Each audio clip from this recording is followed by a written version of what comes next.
You just realized your business needed to hire someone yesterday. How can you find amazing candidates fast? Easy. Just use Indeed. Stop struggling to get your job post seen on other job sites.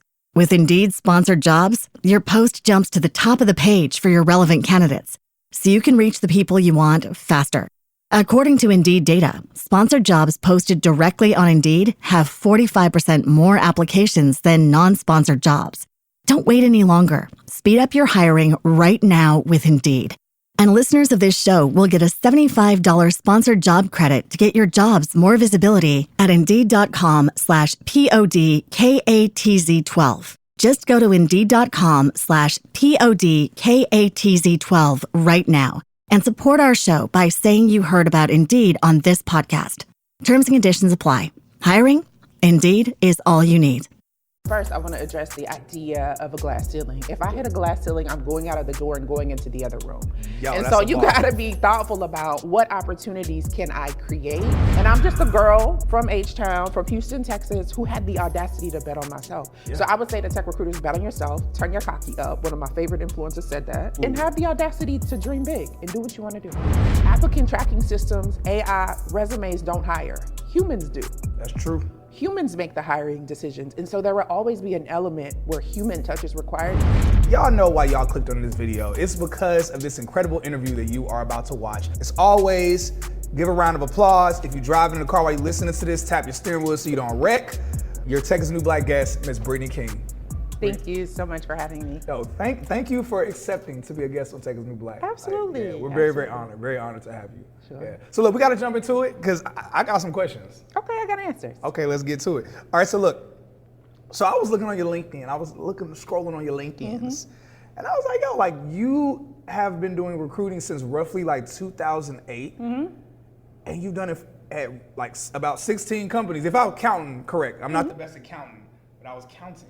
I was like, yo, you've done recruiting at 16 different companies. So my question is, first off, what made you get into recruiting back in 2008? But also, again, you doing it 16 different companies, even up until now, what led you to stay in the recruiting space for so long?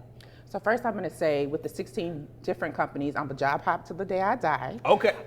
When I think about why I got into recruiting though, I was in undergraduate school. I had a professor who came to me, he said, come to me after class. And I was like, okay. He said, hey, I got you an internship at the city working in HR. And I was like, I didn't ask you. So back then I didn't realize the importance of internship. Like no one was telling me. I'm first generation corporate. So I didn't know. Yeah. And he said, it's paid. And I was like, say less, I'm there. And so I got into HR that way, but when I graduated from college, I had not an internship, I had my first job consulting with the HR firm. So when companies had EEOC cases filed against them and they didn't want to pay attorneys, they came to us. But Cyrus, I realized I don't really like being on the side of the big guy. Like I'm for the little guy, I'm for the people who need jobs and want to do the right thing. And so I got back into recruiting and have been there ever since. I have stayed in recruiting because people fundamentally need to work. Yeah. And they fundamentally need to be able to provide for their families. And I love people. Yeah. I never meet a stranger, and it brings me great joy to be able, to help people find work they love. Yeah. So here we are.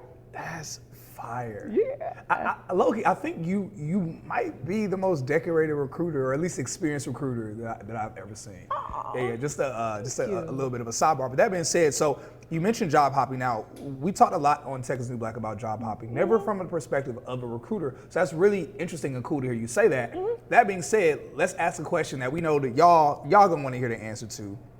Like, what does it look like for a recruiter to scale income-wise as well as in the industries? I know people can do that in tech sales, they can do it even as software engineers or cloud developers, whatever. But in my mind, I'm realizing I'm ignorant. In my mind, I was thinking until I met you, I was thinking, okay, there was a ceiling, a glass ceiling that recruiters hit, which there's a glass ceiling in every industry. Right. But I thought that the glass ceiling, I didn't think it was a job hopping opportunity in the recruitment space. So please correct me on that. And also, what does it look like for a recruiter to scale income-wise? So first, I want to address the idea of a glass ceiling. If I hit a glass ceiling, I'm going out of the door and going into the other room. And so you got to be thoughtful about what opportunities can I create. And I feel like if you're in tech recruiting, you're looking for the opportunity increase your impact, not just income, because it's about doing work you love that matters, you got a job hop. It just is what it is. I think because of the depth and the breadth of my exposure, I have companies say to me all the time, you have so much different experience. You've done HR, you've done talent intelligence, you've done DEI. Like, we need you because your experience is so varied. When I have a company that says to me, or a recruiter's like, the hiring manager is gonna say you're a job hopper, I'm like, okay, it was nice talking to you. I'll talk to you later. Because if you don't understand, there is no other relationship that people tell you to stay in when it no longer serves you. That's real. In a dating relationship, if it no longer serves you or it's toxic, people are like, get out. Even with your family, people be like, cut them off if you need to. Friendships, business and working relationships. So in the workplace, it is not lost on me that we have been ingrained to believe that we got to stay in places that don't serve us. Yeah, that's real. And every time that I have job hopped, and I say that proudly, I've increased my income exponentially. I remember being at a company that will remain nameless, hiring attorneys that I was making more money than. And I'm just a girl from H-Town, from Houston, Texas, who had the audacity to bet on myself. So I would say to tech recruiters, bet on yourself, turn your cocky up. One of my favorite influencers said that. Her name is BB Robinson. Turn your cocky up and have the audacity to dream big and do what you want to do. Turn your cocky up. I like that. I like it, y'all. Yo, so for everybody that's interested in what this guest is talking about and you would love a similar career, I suggest you check out CourseCareers Bootcamp. CourseCareers is a bootcamp that I have been partnered with for well over a year now, and they have helped more people break into tech, I'll be honest, than any other bootcamp that I've personally seen. So look, CourseCareers is only $500, that's it. But if you use our discount code, Cyrus50, you'll get an additional $50 off. So that way all you pay is actually $449. That's it. No additional price later, no extra costs, extra fees. That's it with the price for CourseCareers. Now, they're a self-paced bootcamp that you can take and be able to get a variety of different roles in tech. So make sure you check them out. Use our link below in that discount code if you want an additional $50 off, and keep us posted on your journey breaking into tech. Yo, I'm loving this. So I was gonna ask another question. I'm gonna get to that later. I think we're gonna kind of continue on this vein with another question I have, which is, do tech companies, because you've done recruitment even outside of tech companies, and also you have such a vast array of knowledge. I'm sure you have a large network of recruiters. Typically, do tech companies tend to pay recruiters more? Or what industries would you say pay the best for recruiters? Yeah, so you're gonna need to look at either large enterprise organizations, so your companies that have been around for decades or centuries even, and then you're gonna need to look at tech. The thing is, it doesn't matter where you are if you're not showing up. And if you don't have the audacity to bet on yourself, the other thing that I always tell tech recruiters is almost like when we're looking for a job, we forget how to negotiate. Number one, never take the first number that's offered to you. Number two, ask for everything that people who don't look like us have the audacity to ask for, right? So 6-figure sign-on bonuses, extra PTO time. Those are some of the asks that I've gotten. I've had people come to me and say like, hey, I want to start in 90 days. I'm going to go on vacation and I want you to pay the sign-on bonus, or I want you to pay me even before I start. And depending upon the situation, I've seen companies give that. And so I think a lot of times we believe that like, oh, I can't. I'm like, unless you told me no, I absolutely can, right? And if someone tells you no, you're no worse off than when you started. Exactly. And so I just believe that the tech recruiting space is one of the best places to be in tech, because you get exposure to so many different functions and roles and industries. And so you really got to believe that you could show up and show out. Yo, that is so fire. That's incredible. You know, there's so many questions that are popping up that I don't even have written down. I didn't have prepared, but as you're talking, you just got like the wheels turning. And this is something my mind is thinking, because you're getting to it. You killing it, you've been killing it. How does because in my mind, I could understand how someone who's a software engineer or full stack developer, where they've been doing it for X amount of time and they know how to develop this complex whatever, how they can ask for X amount of dollars, or they can say, hey, I want this much because I'm a senior principal level developer that does this thing. Right. Same thing for maybe tech sales, but and this will really be something to truly help a lot of different recruiters and aspiring recruiters. What skill sets or things would you encourage them to grow in or have to where they can increase their ask or their demand of how much they expect to be paid? Yeah, so when I got into recruiting 15 years ago, no one was going into recruiting. Nobody cared about tech recruiting, right? It wasn't the big sexy thing to get into. And I think recently, so many recruiters have come in only focused on tech recruiting. If you're not understanding the nuances of data, if you're not an Excel genius, if you don't know Tableau, those are things you need to learn, because my team, so talent intelligence, that's another thing, the application of science to the art of people management. So my team, formerly, we were building monthly reports for the CEO. So you have to be able to prove your value. The other thing is, I think too many tech recruiters wait to be asked for stuff. Way back in the day, so you mentioned 16 different companies I've worked for, big names, but those were companies, some of them I consulted with. And they didn't have to ask me for data. I would say, yo, I talked to this many candidates. Here are the trends that I'm seeing in the market. And so I became this irreplaceable. Yeah, I love that. Because I wasn't on the people and analytics team. I wasn't a data scientist, but I knew how to interpret and collate data and provide recommendations. Yeah. So then I had C-suite leaders like, yo, I need to meet with you bi-weekly. People talk about like, oh, do you have skip level one-on-ones? Bump the skip level. Are you meeting with the C-suite? That's when you really get sponsors. Yeah. And She so said skip the skip. skip the skip, right? And so I think it really is talent intelligence and data and insights. If you get that down, you will be irreplaceable. When layoffs happen, they're not gonna think about the person that's like, one of the things that I did was build a cost of a hire calculator. So for every day that this job is open, this is how much it's costing us in Excel. Imagine that going up to the C-suite. They're like, yo, we need her. She has to stay. Oh, right? for real? So I would say data and insights for sure. You dropping some heat. You dropping some heat. You're truly, I'm gonna be real, these are really legitimate questions I have. These ain't questions where I'm like, oh, this is gonna be nice for everybody else. These are like, I wanna know this stuff. Sure. Oh man, that's fire. I just wanna really quickly give you your flowers. Thank you. Love you not just, and one of the things we talk about a lot is like, don't just do the job, like make sure that you're growing your skill set, make sure you're providing a certain level of value. Yeah, it gets to the bag, right? But make sure that you're like making yourself, like you mentioned, irreplaceable. And I was like, man, how does a recruiter do that? And you literally just broke that down entirely. Oh, that's some heat. It's the game. That's some heat. I love that. If you're interested in breaking into a six-figure career in tech or scaling to over $500,000 in tech, then this video is for you. If not, then just swipe away. But I was able to break into the tech industry October 2021. And in my first year, I scaled to over $500,000 in tech. My second year, I was able to gross over $1 million. More importantly, I was able to freely help over 600 people break into six-figure tech careers as well and scale further in the industry. Now, the number one question I've been getting from people is, how was I able to do this? How was I able to make so much money? How was I able to also help as many people as I've been able to help? Well, aside from doing coaching calls and trying to spend a whole bunch of time helping people individually, I've decided to create the Tech Rich program, where I literally break every single thing down that I've done and what I've been doing to show others how they can break into tech faster or scale to over $500,000 plus within their first few years in the tech industry as well. All you gotta do, click the link in my bio. All the information's there. Check out the description. Message me if you have any other questions, and I'll see you on your journey scaling in tech. All right, so look, let's get to the questions. Okay. All right, so recently, Indeed announced that they have AI that they're investing in creating AI robot type of recruiters.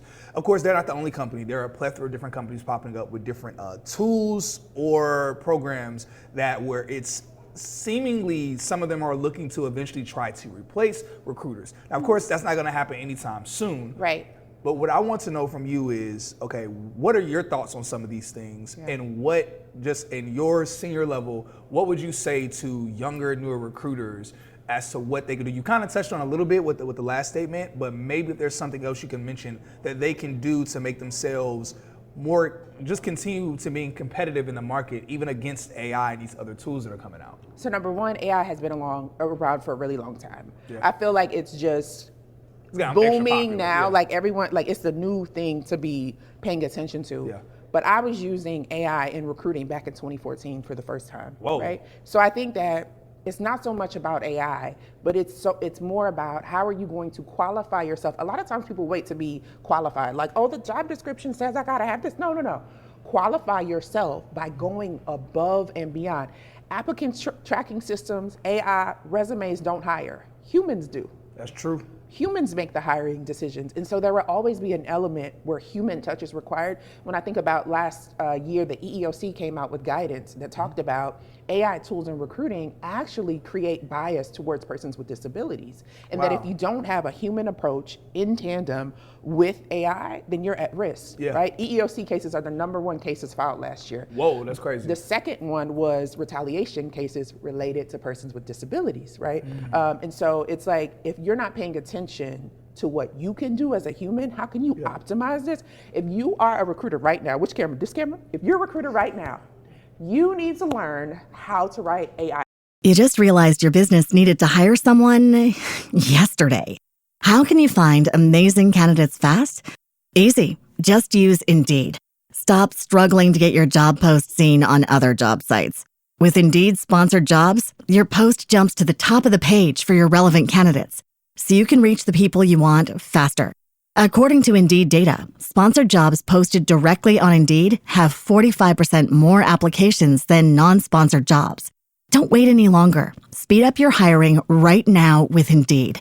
And listeners of this show will get a $75 sponsored job credit to get your jobs more visibility at Indeed.com/PODKATZ12. Just go to Indeed.com/PODKATZ12 right now and support our show by saying you heard about Indeed on this podcast. Terms and conditions apply. Hiring? Indeed is all you need. You just realized your business needed to hire someone yesterday. How can you find amazing candidates fast? Easy. Just use Indeed. Stop struggling to get your job post seen on other job sites. With Indeed sponsored jobs, your post jumps to the top of the page for your relevant candidates, so you can reach the people you want faster. According to Indeed data, sponsored jobs posted directly on Indeed have 45% more applications than non-sponsored jobs. Don't wait any longer. Speed up your hiring right now with Indeed. And listeners of this show will get a $75 sponsored job credit to get your jobs more visibility at Indeed.com/kidsandfamily. Just go to Indeed.com/kidsandfamily right now and support our show by saying you heard about Indeed on this podcast. Terms and conditions apply. Hiring? Indeed is all you need. Prompts. Not tell me how to, all of that. If you can become a prompt master in recruiting in any field, you are going to be ahead. Ooh. So if you say to one of the things that I like to do is tell AI, I don't need you to tell me you're an open source, don't tell me who you are. Ask me as many questions as you need to, AI tool, ChatGPT, Google Bard, to help me get here, right? Talk in my tone, here's my stuff, learn who I am. You have to become a master in prompts because that is going to be the differentiator. And then there's the human touch. The legal and compliance field will always require human touch. That will not be replaced. It just is what it is. Yeah, man. Yo, I'm not gonna lie, this is actually a lot more fun than I even thought it was gonna be. I was excited for this interview, but the information that you're dropping, look, I hope y'all are truly taking notes from the gems that she has been dropping on y'all's heads. Really incredible. So when I was on your LinkedIn, one of the things that I noticed, and I don't think I've ever seen this before, I noticed that you're listed as like a top recruiter on LinkedIn. It's like top, I mean, I'm just saying what's on LinkedIn, so shouts out to LinkedIn, Microsoft, whoever, for having that listed on there. How were you able to, get that award on LinkedIn? So I'm a LinkedIn top recruiting voice, and they give that designation to people who are experts in the field. You can't apply for it. It's just based on the content and the way that it's shared that you get that designation. Wow. Here's what I will say, Cyrus, that is crazy. I was working for a company many years ago when LinkedIn wasn't all that. I had a post on LinkedIn that had 500,000 views in a week. My job at that time came to me and said, hey, you're a competitor for us. This is a multi-billion-dollar company. Shut your LinkedIn down. So I was like, okay, I gotta pay for my kid. Okay, I'm gonna shut it down. I shut it down for 4 years, came back within the last year, and I would say probably within the last quarter, being very thoughtful about what do I want to be known as? How do I want to optimize my brand?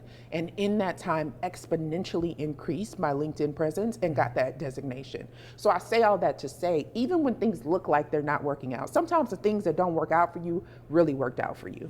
You know? And so it is a matter of showing up. And I would say the biggest thing on LinkedIn is consistency. People are like, oh, I don't know what to post. Get in the comments. Nobody told you had to post. That's true. Get in the comments, add value, create connection. Too many recruiters or too many folks are all doing the same thing. Help me find a job. Oh, are you looking for this job? Yes, yeah. How can you stand out and be a differentiator in your field? I always say, I'm gonna say what everyone else is thinking and no, they don't wanna say. Yeah. It just is what it is, but I'm also in that place in my career. So you have to find your unique differentiator and just leverage it. It's the truth. And so what's some new trends, and you kind of just were starting to touch on this a little bit. What are some new trends that, maybe new or old, things that you've seen as a recruiter, you see other recruiters doing, that you would say are kind of like a recruiter ick? And let's, first from the angle of things you see recruiters doing that you're like, oh, they probably shouldn't do that, that's not a good look. But also from the angle of talent or people that are trying to get jobs, things you see them doing where they might not realize that's hurting them a lot more than helping them. So number one, I'll speak to talent. A recruiter is a job seeker's biggest ally and biggest asset. And 9 times out of 10, they may not know that because they're like, oh, Cyrus didn't hit me back, BK didn't respond. Yeah. What they don't realize is that it's not, 9 times out of 10, it's not on the recruiter. It is, there's not enough headcount for the recruiter to cover all the jobs. So I would say to the person out there who's looking for a job, like, be thoughtful about, you're not the only person that this recruiter may be talking to, and how can you create rapport with that person so you're always top of mind, right? That's number one. For recruiters, I think my biggest ick right now is with the economic climate. They're like, oh my God, you know, so many of us have been laid off. There's 1,000 people applied. And I always say, okay, Aaron, then they're not you. Exactly. They're not you. So how can you think outside the box? Okay, listen, I've never gotten a job because I applied for the job. No, wait, run that back. In my life, the one job I got that I applied to, my mom applied for it for me when I was in college, and I was fired from that job because I didn't want it. Every other job, so my very first job out of college, there was a gentleman that came to speak at my university. I walked up to him after the talk and said, I want to work for you. He said, I'm not hiring right now. 2 months later, he called me and I had the job. I did a post on LinkedIn about being a job hopper. Meta, the hiring manager, came to me and said, hey, this job is not open, but we want you. I hadn't applied. Sheesh. So 9 times out of 10, I'm like, what can I do? In 2017, I was laid off from a job that I thought was like, oh my God, this is my dream job, right? 4 weeks into the job, I sat in my car, I was in my feelings, feeling sorry for myself.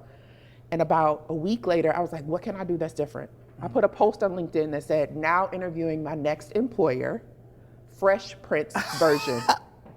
And I did a rap to the theme song of Fresh Prince of Bel-Air. Now this is a story all about how my life got flipped, turned upside down. I'd like to take a minute, just sit right there. I'll tell you how I became the princess of a town called Despair. Then I went on to say, in West Houston, born and raised, in HR is where I spent most of my days, right? So like did this whole little rap in 24 hours. I had a job that, my inbox was popping. I had a job that doubled my salary. Sheesh. But I flipped the script. I said, I'm interviewing my next employer. You're not interviewing me. Oh. So it's a two-way street. Yes. If you are doing the same thing that everyone else is doing, recruiter, job seeker, you will get the same results. You will be saying, oh, there's no jobs out here. I graduated in 2008 in undergraduate school into a recession. And I was like, I'm not getting responses. Dude, give me a job. Can I work for you? And he said no, and then two months later, by the time I graduated, I had a job. So you just have to, have the temerity to bet on yourself. Yeah, man. Did that post go viral? It did. Oh, it did. man. It was back in 2017, and I wish I had saved it, but back then I didn't understand the importance of like your digital brand. Yeah. So I didn't save it. I took it down. I was like, I got my little job. I don't need this anymore. Oh, you took it down. I took it down, but I still have it written out. But I had so many employers, like just the fact that you had the audacity, the courage, the grace to like do it in a different way, it caught our attention. That is fire. Doubled my salary overnight. Oh my goodness. All right, so countless people have been asking how they can be guests on Tech is the New Black. And ever since we have grown to being the largest tech business and tech career platform in the world, those requests have gone through the roof. So for everybody that wants to be a guest on Tech is the New Black, here's all you have to do. Are you ready? Either head to techisthenewblack.com and fill out the guest request form, or click the link here to where you can go ahead and request to be a guest on our platform. That's it. It's that simple. But to let you know though, we are only looking for guests that are either founders of tech businesses, whether your entire business is tech-based or you have technology within your business that you're leveraging, or we are looking for tech influencers to be on our podcast. People that can show those how to break into tech, scale in tech, get to the tech bag many different ways. When it comes to founders, we want founders that are either hiring or you're looking to reach investors, or you're looking to get more brand awareness from being on Tech as the New Black, make sure you head to our website or click the link in the description so that way you can be a guest on our show, and we'll see you later. So to that point, what would you say is the importance that you recognize now and that you will communicate to people about the importance of having a career brand on social media? Gosh. You know what? I have so many people who say, I don't have a brand. I'm not a creator. I'm not out here trying to be an influencer. And a brand is simply how people remember you. Yeah, You're exactly. either owning your own brand story or people are making it up in their heads about who you are and how you show up in the world. So I think that's the first thing. And then I think you have to get really clear about what do you want to be known for in the world? Yeah. One of the things I always say when I'm introducing myself is like, yo, I'm your neighborhood hope dealer. I deal hope with my words. And that applies to any area that I'm in, whether I'm on stage or whether I'm here in the podcast, I'm going to deal hope. So what is the value that you add to the world? Will you be the world's best tech recruiter? Will you be a specialist in data and insights? Are you the recruiter that sees everything? You got to be thoughtful about consistently showing up in your brand voice. Yeah. Like, what is Cyrus known for? You're going to be known for this podcast. It's going to go down in history. Yeah. Because you had the audacity to bet on you, right? Yeah. So I feel like I keep saying that, but I think it's important to understand. No, I keep saying that needs to be reinforced. So many people, you know, I feel like they shrink with their talents Yeah. and their gifts and the unique thing that they bring to the world. You may not be out front, right? And that's okay. It is your unique differentiator. And so that's what I would say.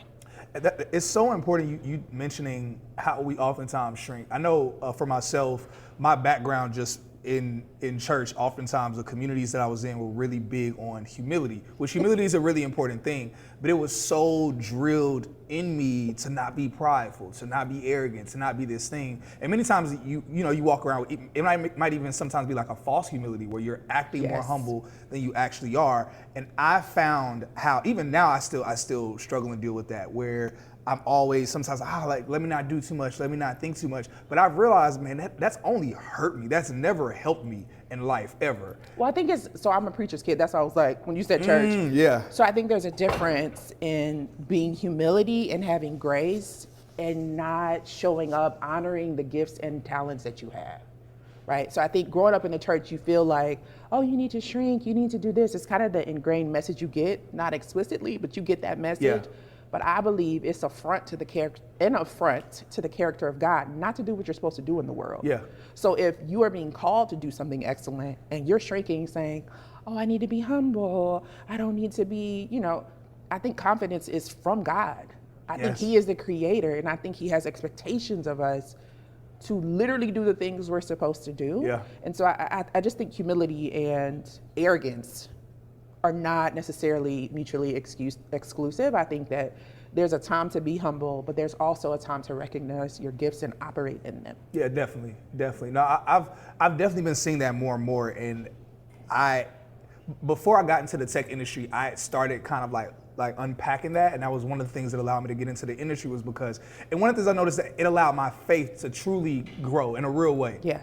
As we talk about, humility, but like if someone's too humble, if you're too humble or too lowly, it's hard to have that and also have faith, like faith for big things. And even if you have faith, it's like the way that we communicate shows that, okay, well, you don't really seem like you truly have it. Yeah, you think about it, Cyrus, Jesus was humble. He would wash people's feet, but he would also flip tables. Let's be clear, right? And so he understood his calling and what he was supposed to be. And I think that's a message that we don't talk about enough. No, we don't. We don't really talk about, we need a whole nother podcast after church or something about how do you, I was doing a LinkedIn training the other week, and I talked about all of us are on a learning journey, but we're also on an unlearning journey. Yeah. What are the things we've been taught in the world that we believe, whether it comes to our career, whether it comes to how we show up, that are influencing what we do each and every day? And I think it's a lifelong journey, but you got to understand those things that are driving you or causing you to shrink. That's why I say, BB Robinson, love her, turn your cocky up. Yeah. You were placed here for a reason, whoever you are. So stay in your purpose and operate in that vein. That's fire. Look, I see now why you're a keynote speaker. I see now, it all makes sense now. Because sometimes you see people that have like pretty solid platforms, but they aren't like the information that they have to share like publicly or on stage, you're just like, it's like everything doesn't always translate across every single platform. I've seen people that are not good communicators like in public, but on social media, they are just amazing. Yeah. And so it's really amazing just to see the gems and things you're able to drop. Look, in closing, would love for you to share with the people just something that you have in your heart. Because I was like, let me not even ask a question. Let me let the question be something that you think is of value for people to hear and know that you're not seeing talked about or discussed enough. We live in a world where it's really easy to think that you're not enough. And it's really easy to look at the success of everyone else, to look at other people's gifts, to look at other people's callings, and to feel like, man, I'm gonna always be in this place. Yeah. Man, it's gonna always be hard. I'm never gonna get the tech job. Yeah. I'm never gonna be Cyrus. I'm never gonna be Cam. I'm never. And if I could speak to the person listening to this podcast who maybe has been a tech recruiter laid off and is like, yo, I don't know where else to go. I don't know what else to do. I would say, first of all, sit in that place, feel those feelings, but don't stay there. Yeah. Distractions look like opportunities when you don't know where you're going. So don't settle for the first job that comes along just because you need a job. Pay attention to what it is that sets your soul on fire and how you can serve the world, and that is what you need to do. Yeah. Have the courage to do opposite of what everyone else tells you to do. I'm a dissenter till the day that I die. So much so that when the Popeye's chicken sandwich came out, I was like, nah, I can't get it because everybody else is, right? So I think that if you are downcast, if you are discouraged, if you are feeling like, I just don't know what I'm gonna do, or it's only gonna last before something terrible happens. The darkest day is only 24 hours. And when you think about the rain, sunshine comes right after it. So put your head up, turn your cocky up, and get ready to create impact in the world. You just realized your business needed to hire someone yesterday. How can you find amazing candidates fast?